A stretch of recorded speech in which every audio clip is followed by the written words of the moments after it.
Hello नमस्कार पशुपालक भाइयों, फिर से एक नई वीडियो में आपका स्वागत है। सर्दियों में पशुओं का दूध बढ़ाने का बेस्ट घरेलू नुस्खा। जी हाँ पशुपालक भाइयों, रसोई की दो चीज़ें गुड़ के साथ मिलाकर खिलानी है और पशुओं का दूध बहुत ही आसान तरीके से आप बढ़ा सकते हैं।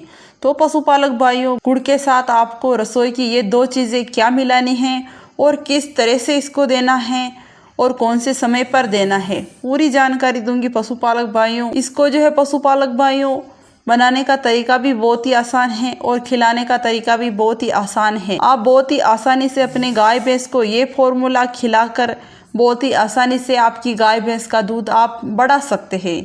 तो पशुपालक भाइयों, यानी कि इस फॉर्मूले को अपनी गाय भैंस को खिलाने से पहले इन दो तीन बातों का आपको अच्छे से ध्यान रखना है कि आपकी गाय भैंस की समय समय पर डीवार्मिंग जरूर करवानी है, यानी कि हर 3 महीने में डीवार्मिंग जरूर करवानी है। और पशुपालक भाइयों, संतुलित आहार अपनी गाय भैंस को जरूर देना है।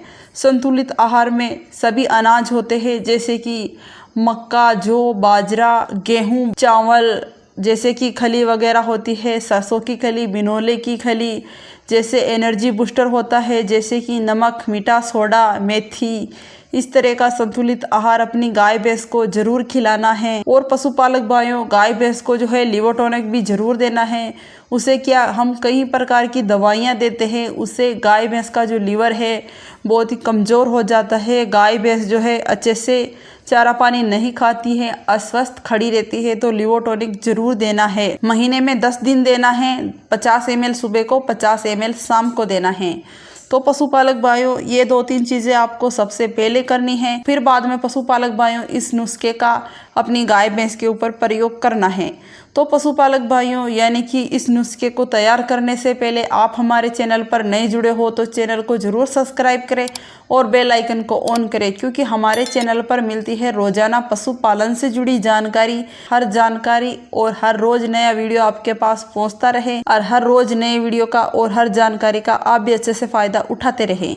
तो पशुपालक भाइयों, यानी कि इस नुस्खे में आपने सबसे पहले लेना है 500 ग्राम गुड़। पशुपालक भाइयों, गुड़ जो है आपकी गाय भैंस के बॉडी वजन के हिसाब से आपको लेना है। आपका गाय भैंस जो है 500 से 600 किलो का है, तो आपको 500-600 ग्राम गुड़ लेना है। पशुपालक भाइयों, गुड़ में जो है बहुत सारे मिनरल पाए जाते हैं, जैसे कि पशुपालक भाइयों कैल्शियम पाया जाता है, आयरन पाया जाता है, मैग्नीशियम, पोटेशियम, फाइबर, कार्बोहाइड्रेट्स, ऐसे कैल्शियम पाए जाते हैं जो आपकी गाय भैंस जो है नेगेटिव ऊर्जा में चली जाती है तो उसको जो है वापस लाने का काम करता है और आपकी गाय भैंस की एनर्जी को बूस्ट करने में काम करता है।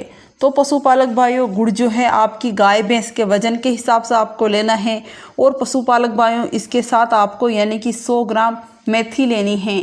पशुपालक भाइयों, मेथी की तासीर गर्म होती है जो आपकी गाय भैंस को यानी कि सर्दी से बचाती है और आपके गाय भैंस के हाजमे को बढ़ाती है और आपकी गाय भैंस की भूख को बढ़ाती है। और पशुपालक भाइयों, इसके साथ आपको लेना है 200 ग्राम पपीते के पत्ते। पपीते के पत्ते लेने हैं पशुपालक भाइयों। पपीते के पत्ते पशुपालक भाइयों बहुत ही अच्छा काम करता है, जो आपके गाय भैंस में रोगों से लड़ने की क्षमता को बढ़ाता है। तो पशुपालक भाइयों, अब इसको कैसे तैयार करना है। जो पशुपालक भाइयों आपने ये 3 ही सामग्री ली है, उसको जो क्या करना है, अच्छे से कूट पीस लेना है, यानी कि एक चटनी टाइप में बना लेना है। फिर बाद में पशुपालक भाइयों आपको 2-3 लीटर पानी लेना है, उसके अंदर डाल के अच्छे से उबालना है। पशुपालक भाइयों, ये नुस्खा जो है आपका ऐसे तैयार हो जाता है। फिर बाद में पशुपालक भाइयों इसको एक टाइम ही देना है, 5 दिनों तक अपनी गाय भैंस को देना है।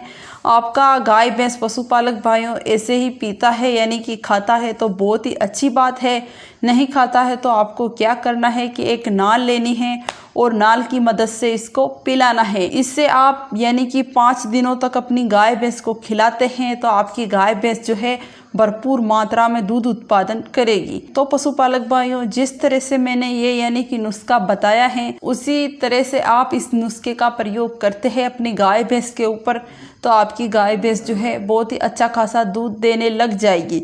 तो पशुपालक भाइयों, इस वीडियो की जानकारी यही थी और हम मिलते हैं आपको कुछ नई वीडियो के साथ, कुछ नई जानकारी के साथ। तब तक के लिए राम राम मेरे सभी पशुपालक भाइयों को और सभी किसान भाइयों को।